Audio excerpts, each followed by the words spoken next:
अस्सलाम वालेकुम, welcome back to my YouTube channel Mao vlogs. और आज मैं आपसे शेयर करने लगी हूँ 14 अगस्त के कपड़ों का व्लॉग। और 14 अगस्त का जो व्लॉग था वो मैंने आपके साथ शेयर किया हुआ है, लेकिन हमने 14 अगस्त पे जो थे वो कपड़े नहीं पहने थे। और वो ये हुआ था कि हमारे घर में कोई काम चल पड़ा था जिसका मैंने आपके साथ व्लॉग शेयर किया है, अभी लेटेस्ट व्लॉग शेयर किया है। और वो काम क्या था? वो काम ये था, ये काम ये मैं हमने क्या किया था कि हमने जो एक एसी था ना उसको 2 कमरों में करवाया था, और ये हमने करवाया था 13 अगस्त को। और जब हमने 13 अगस्त को ये काम शुरू करवा लिया तो फिर घर में इतनी ज़्यादा मिट्टी, इतना ज़्यादा खिलारा, तो वो समेटते-समेटते ना हम बहुत ज़्यादा थक गए थे, और बच्चों के जो कपड़े मैं बीच में सी रही थी वो भी बीच में रह गए। तो उसकी वज़ह से क्या हुआ था कि मतलब बच्चों ने फिर वो 14 अगस्त के कपड़े नहीं पहने, और हम फिर 14 अगस्त के लिए वैसे तैयार नहीं हुए, लेकिन हमने खैर इवेंट बहुत ज़्यादा एन्जॉय किया 14 अगस्त का। हम बाहर गए थे, हमने वहाँ पे जाके मतलब इवेंट एन्जॉय किया, मतलब 14 अगस्त का दिन जो था हमने फुल एन्जॉय किया। ये ज़रूरी नहीं था कि कपड़े हम 14 अगस्त के पहनते फिर मतलब इवेंट वगैरह एन्जॉय करते। तो ख़ैर हुआ ये था कि 14 अगस्त की वीडियो मैंने आपके साथ शेयर की हुई है, वो भी आप देख सकते हैं। साथ ये वाले जो व्लॉग है एसी वाला, ये भी आप देख सकते हैं।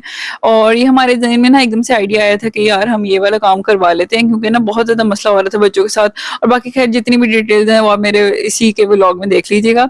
तो हुआ ये था कि मतलब ना अब जी हमने कहा था कि 14 अगस्त के जो कपड़े हमने सिए थे ना, वो हम पहनेंगे अगले साल। मतलब ये था कि मतलब अब इस साल तो हम पहन नहीं सके, या फिर हम करेंगे कि तस्वीरें वगैरह जो हमारा होता है ना फैमिली फोटोशूट, जो हम एक तरह से रील्स वगैरह बनाने के लिए करते हैं। तो मैंने सोचा था कि हम या तो वो बाद में बना लेंगे पिक्चर्स वगैरह, या फिर ना अब कपड़े रहने देती हूँ। मतलब शर्ट्स जो थी वो मेरी सिल चुकी थी, शलवारें रहती थी, और अभी थोड़ा बहुत काम होने वाला था, तो मैंने सोचा था कि अब अगले साल ही हम पहनेंगे। तो खैर यहाँ पे मैं अभी आपके साथ शेयर कर देती हूँ जो कि मैं शर्ट सी रही थी। तो यहाँ पे सबसे पहले तो मैं लेकर आई थी कपड़ा, और कपड़े के अंदर मैं लेकर आई थी एक व्हाइट कलर का कपड़ा और एक ग्रीन कलर का कपड़ा, साथ एक ब्लैक मैंने ले लिया था, सेल्फ प्रिंट का मुझे अच्छा लगा था तो मैंने ले लिया। खैर तो जी अब स्टार्ट करते हैं स्टिचिंग। और स्टिचिंग के अंदर ये था कि मेरी मशीन जो थी ना काफ़ी देर से एरर दे रही थी, लेकिन फिर भी मैंने कहा कि मैंने ना अब इसी मशीन से ना जो है ना कुछ सीख लेना है। तो खैर यहाँ पे जो था ना मैंने अब शर्ट की कटिंग करनी थी, और मेरे जो था कि मैं ना गोल वाला घेरा बनाना है। और गोल घेरा बनाने के लिए जब मैंने गोल घेरे की कटिंग वगैरह कर ली, और मुझे था कि मैं अब गोल घेरा बनाऊंगी, जो कि मैंने आज तक वैसे कभी नहीं बनाया, लेकिन मैंने सोचा था कि मैंने गोल घेरा ही बनाना है। और तो मशीन ना सही तरह से काम नहीं कर रही थी, इसकी बहुत ज़्यादा सर्विस होने वाली थी। इसको मैंने खोला, इसको मैंने साफ़ वगैरह किया, मतलब सफाई तो खैर कर ली। उसके बाद कुछ बेहतर हो गई थी मशीन, लेकिन फिर भी ना उस तरह से काम नहीं कर रही थी। 10 दफ़ा धागा तोड़ी थी, और मतलब ना बहुत ही ज़्यादा दफ़ा ना धागा तोड़ा है। हालाँकि मैं बुकरम वाला गला बनाती हूँ, मैंने वो भी नहीं बनाया। मैंने कहा चलो कोई नहीं, अब जैसे है ना फिर वैसे चला लेते हैं। तो मैंने खैर यहाँ पे जो नॉर्मल जैसा होता है ना मतलब वो क्या कहते हैं हेम वाला गला, मैंने वैसा बना लिया था। ठीक है, तो यहाँ पे मैंने ये गला बना लिया। अब इसको खैर इससे प्रेस करूँगी तो ठीक हो जाएगा। और साथ यहाँ पे मैं अब बाजू जो है वो बना रही हूँ, और बाजू जो है ना मुझे ये वाले खैर काफ़ी ज़्यादा अच्छे लगते हैं, इसलिए मैं फिर बना लेती हूँ। क्योंकि बच्चों को ना थोड़े से सीधे बाजू के बजाय या तो आधे बाजू के थोड़े से डिज़ाइन वाले हो ना, वो पहने में ज़्यादा अच्छे लगते हैं शर्ट्स के ऊपर। तो खैर यहाँ पे अब मैं ये बाजू बना रही हूँ, और इसके लिए मैंने क्या किया है, इलास्टिक लेके अभी मैंने इसको इसके अंदर डालना है। ये बन गए जी रफल वाले बाजू एक तरह से। और इसका जो मतलब एंड पे है ना जो पिक्चर आप जब आप देखेंगे तब आपको आइडिया हो जाएगा मैंने कौन से वाले बनाए हैं। तो खैर यहाँ पे जो थे मैंने बाजू अटैच कर लिए थे, और अभी मैं इसके बाद मैं इसको पाइपिंग वगैरह करूँगी इसको अटैच करने के बाद। और आहिस्ता-आहिस्ता करके ना मतलब जब हम मतलब जब मैं पहले भी बच्चों के कपड़े सीती थी, आहिस्ता-आहिस्ता करके ना जब हम प्रैक्टिस हो जाती है ना एक चीज़ की, तो थोड़ा-सा ना हाथ खुल जाता है। तो अभी इस दफ़ा जब मैंने बाजू बनाया ना तो वो वाले मुझे बहुत ज़्यादा अच्छे लगे हैं। मतलब मैं पहले भी बनाए हुए, लेकिन इस दफ़ा वाले ज़्यादा ना वो कहते हैं ना प्रोफेशनल हो जाता है बंदा, तो वो ना वो वाला काम हुआ। तो खैर यहाँ पे बाजू वगैरह से हो गए थे स्टिच, और अब जो था मैंने इसको यहाँ पे मैं आपको ये बता रही थी कि मैं इसकी पाइपिंग वगैरह अब जाके करूँगी। मतलब पहले वो बाजू लगा लिए, उसके बाद जी इसकी पाइपिंग वगैरह की है। तो खैर जिनको स्टिचिंग का शौक होता है वो तो ज़ाहिर-सी बात है उनको आइडिया होगा कि मैं क्या कर रही हूँ। मतलब जिनको नहीं भी पता वो मतलब ये कह रहे होंगे पता नहीं क्या बता रही है, क्या नहीं बता रही। क्योंकि मुझे मतलब ये स्टिचिंग का व्लॉग तो नहीं है, मतलब आपको मैं ये तो नहीं बता सकती कि मैंने किस तरह सिया है। लेकिन मैं मतलब थोड़ा-थोड़ा आइडिया दे सकती हूँ किस तरह से करके कपड़े सिल रहे थे, और क्या डिज़ाइन था, क्या चक्कर था। तो ख़ैर यहाँ पे जो था शर्ट्स वग़ैरह तो स्टिच हो चुकी थी, अब जो शलवारों की बारी आती है। और पहले मुझे था कि पजामा सियूँगी, फिर मैंने कहा शलवारें सिएँगे तो अच्छी लगेंगी। तो ख़ैर मैं यहाँ पे जब शलवारें सीने के लिए कटिंग वग़ैरह की, मैं स्टिच की, एक शलवार तो पूरा धागा खींची जा रहा था, मतलब मशीना सीधी सिलाई कहीं से लगा ही नहीं रही थी, मतलब मशीन ने ना मुझे सीधा-सीधा जवाब दे दिया कि भई अब मैंने नहीं काम करना।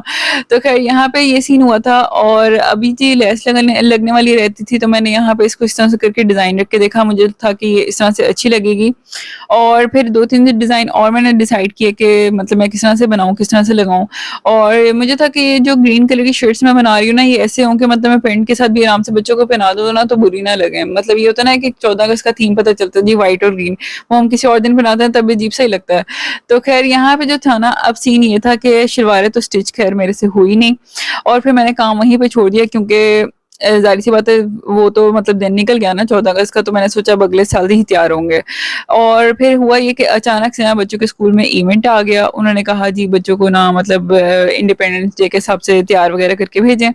तो ख़ैर यहाँ पे जी अभी मैंने उनके बच्चों के लिए कपकेक्स वगैरह बनाए जो कि मैंने भेजने थे साथ स्कूल इनके और बहुत ज़्यादा प्यारे-प्यारे बने थे। मैंने वैसे फर्स्ट टाइम ही एक तरह से यूँ कह लें कपकेक बनाए थे। तो वैसे कि मैं मतलब केक्स वगैरह बनाती रहती हूँ लेकिन कपकेक मैंने फर्स्ट टाइम बनाए थे। और काफ़ी अच्छे लग बन गए और बच्चों को भी ख़ैर बहुत ज़्यादा पसंद आए। तो ख़ैर यहाँ पे जो था ना अभी बाकी सारी स्टिचिंग वग़ैरह छोड़ दी थी मैंने, तो अब जी काम आ गया जी बच्चों को तैयार करके भेजने का। तो यहाँ पे मैंने बोज़ वग़ैरह बनाई इसकी और अब मैं ये जो है ना शर्ट के ऊपर इस तरह करके लगा ली हैं और मतलब मैंने ना बीच में काम छोड़ ही दिया था। मैंने कहा जब दिन गुज़र गए तो अगले साल ही ना तैयार वग़ैरह होंगे। मैंने मतलब सारा कुछ बंद करके रख दिया था। तो अब यहाँ पे क्या हुआ कि मतलब इवेंट आ गया स्कूल का, तो फिर मैंने यहाँ पे बच्चों के मतलब बोझ वगैरह लगाई और फिर बच्चों के जो मैंने दुपट्टे सोचे थे ना तैयार करने वाले, वो मैंने एक कपड़ा वगैरह निकाला, उसकी मैंने यहाँ पे इस तरह की इसको पाइपिंग वगैरह करवा ली और बच्चों के ना तीनों के कपड़े एक नेट का कपड़ा पड़ा हुआ था, तो मैंने उसको कटिंग वगैरह की जल्दी से। उसकी मैंने मतलब अपने हस्बैंड को भेजा जी जल्दी से पीको करके लाके दें, वो उन्होंने पीको करके लाके दी और जी यहाँ पे बच्चों के कपड़े हो गए जी रेडी और फिर बच्चे जब स्कूल जाने के लिए तैयार हुए, तो यहाँ पे मैंने बच्चों की बनाई वीडियोज़।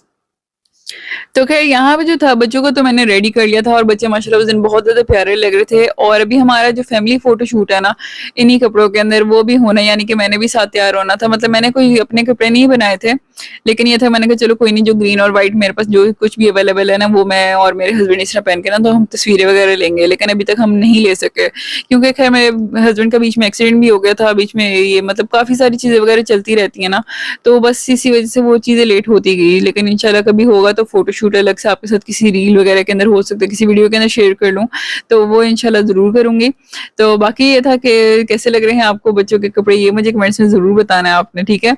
तो ब बस ये है कि जब मैं करूँगी ना फ़ोटोशूट वगैरह, तो वो मैं रील्स वगैरह आपके साथ अलग से शेयर करूँगी। तो अगर आपने मेरा अभी तक चैनल नहीं सब्सक्राइब किया हुआ, तो कर लेना है, ताकि हर अगली आने वाली वीडियोज़ जो है ना, वो आपको आराम से जो है ना मिलती रहें। और जी यहाँ पे मैं आपके साथ शेयर कर रही हूँ बच्चों के प्रोजेक्ट्स और ये जी थे डिफेंस डे के और मिन्सा बुशरा का प्रोजेक्ट था ये और इस दिन ना बच्चे खूब मेहनत कर रहे थे और ये क्या चीज़ था जी, ये गूगल से हमने ना मतलब पिक्चर्स वगैरह कुछ लेके उसको डाउनलोड वगैरह करवा लिया था कि हमने इस तरह करके प्रोजेक्ट जो है वो बनाना है और वो हमने प्रिंट आउट करवा लिए और वो फिर हमने इसके ऊपर साथ-साथ वो लगाए, साथ-साथ बाकी सारी चीज़ें आप देख ही सकते हैं कि हमने क्या-क्या किया है। तो हमने इस तरह करके ना प्रोजेक्ट वगैरह बना लिए थे डिफेंस डे के, तो बहुत ज़्यादा अच्छे बन गए, बच्चों ने भी खूब मेहनत की और बस ये था जी आज का सारा व्लॉग। मैंने सोचा कि 14 अगस्त का और जो डिफेंस डे का ना इकट्ठे कर देती हूँ, ग्रीन-ग्रीन इकट्ठे हो जाएँगे व्लॉग। तो साथ ये होता है कि जो मतलब ज़ाहिर-सी बात है मेरे चैनल जो है वो कुछ बच्चे भी देखते हैं शौक से, तो ये होता है कि उनको भी आइडिया वगैरह मिलता रहता है इन सब चीज़ों से, तो मुझे मेरी कोशिश होती है कि ज़्यादा से ज़्यादा जो है ना कोई काम की चीज़ शेयर करूँ ताकि हाँ, कि कोई देखे और मतलब वो इससे आइडिया वगैरह ले सके। तो ख़ैर ये जी था आज का सारा व्लॉग, कैसा लगे आपको ये मुझे कमेंट्स में लाज़मी बताना है और अपना बहुत ज़्यादा ख़्याल रखिएगा और हमें अपनी दुआओं में याद रखिएगा। अल्लाह हाफ़िज़।